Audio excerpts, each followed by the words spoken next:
were talking about this one, like how to get into digital marketing.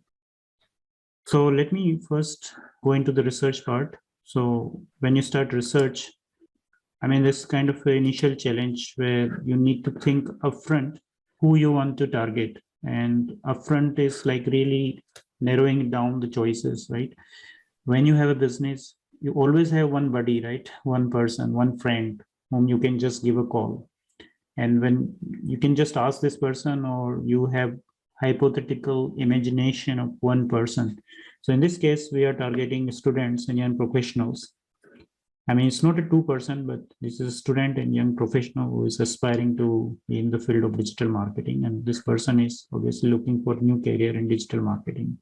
So this is still kind of a hypothetical image. This is really important because we are combining here, as you said, Norbert, two statements together.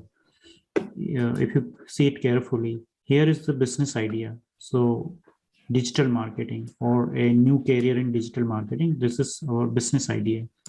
And the target group is a student and young professional. So in the niche, we're combining these two together. And that's quite a big difference with the rest of the tool, because rest of the tool, you just start with a keyword or a topic, and then you don't know from which target audience you are creating this content. And that's the key differentiation, because from the very beginning, you're telling AI that I'm creating content for this specific group of audience. This is what I wanted to achieve with them, and you narrow it down, you niche down. So niche down is not like you start with general insurance, and from insurance you go to car insurance, from car insurance you go to sports car insurance. No, I think here is more specific. We are still talking about a student and young professional. We're still talking about digital marketing, but we are telling AI in a more specific way where we want to focus. So students and young professionals who desire to open new doors for their career with digital marketing strategies, brand management, and growth hacks. So pretty much I have specified here or made very specific definition of what I want to achieve in my business regarding digital marketing. I'm not targeting the whole digital marketing industry. Digital marketing is too big, too broad. It might cover from video to television to radio to FM, whatnot, right? Or newspaper, but I'm very, very specific. And I'm really talking about marketing strategies, brand management, and growth hacks. So this way you narrow it down. The process is similar. You also come up with a story, ideal person. It's very simple, like who they are, what they are. And this is pretty much the input that you gave initially. Obviously, we recently changed in the way that the questions are asked, but pretty much these are the initial questions. Rest of them are like your company name, or in this section, what topic you are interested in, or one more question might be there here, like what is there something everyone believe, but the truth is opposite of that. So it's like a kind of shocking statement, surprising statement to them. So once you give this answer, the rest process is very automated because then it generates answers to all these questions, remaining questions. It covers different types of topic based on the initial understanding, psychographics. The way I go about it, like I give it initial input, I come directly to this place. I go one by one and just look very quickly if the answers are in alignment with what I'm looking. If not, then I change my answers.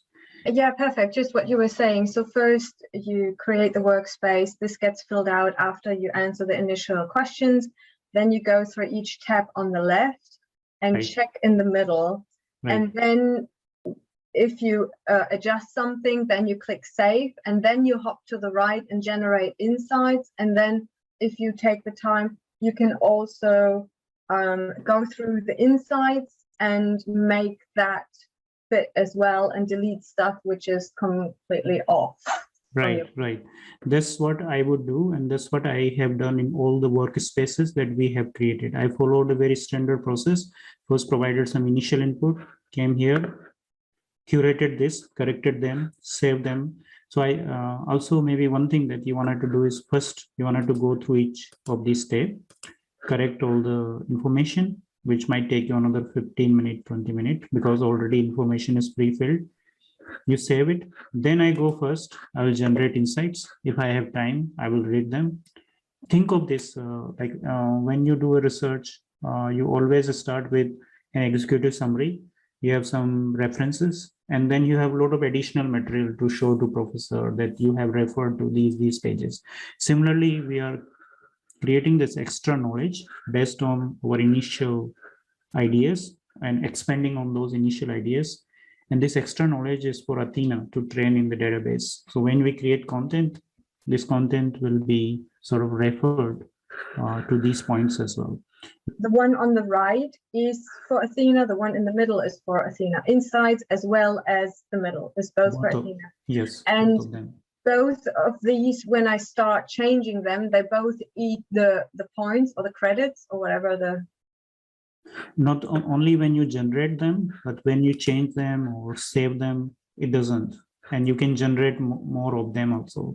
So you can generate to second time, third time, it's just expanding another each other. And when you were talking about the workspaces and later also us being able to put some in there or purchase from someone else, is there a way where we can kind of verify is the right word, but verify that we actually want that workspace and that not we're like checking out all the workspaces? No, it's not this one, it's not this one, it's not this one, so that maybe the headline is not enough to fully understand what Athena has been trained on in these single workspaces.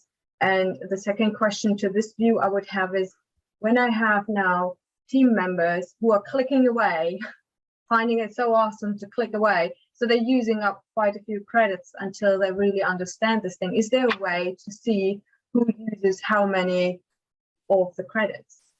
Okay. The first question is, how can we see which workspace is good?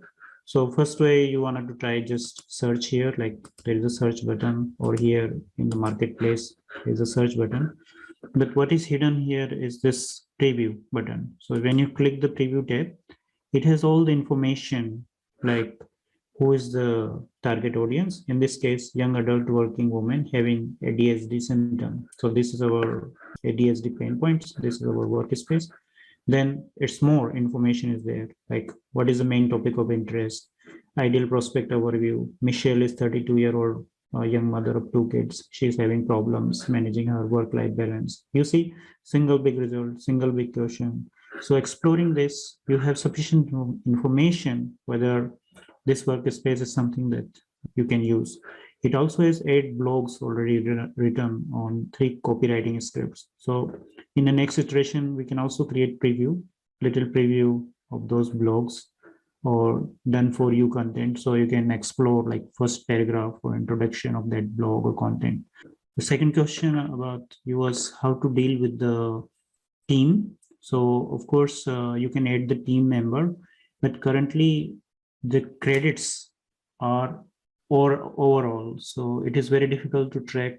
If suppose you include me as a Harish, I'm in your team, then you don't know how much credit Harish is using, how much credit is Norbert is using. So that at this point it's not available. But I'll talk with the development team how we can have this granular overview, more detailed overview, like who is using how many credits. Or I was going to even say, even limiting or assigning a certain number to the teammate so that they won't go over a certain number. That also might be an option as well. So if you only want them to generate 20, then you can assign them 20. That's just hypothetical, but it's an option. Yeah, definitely. We can think about allocating credits among team members.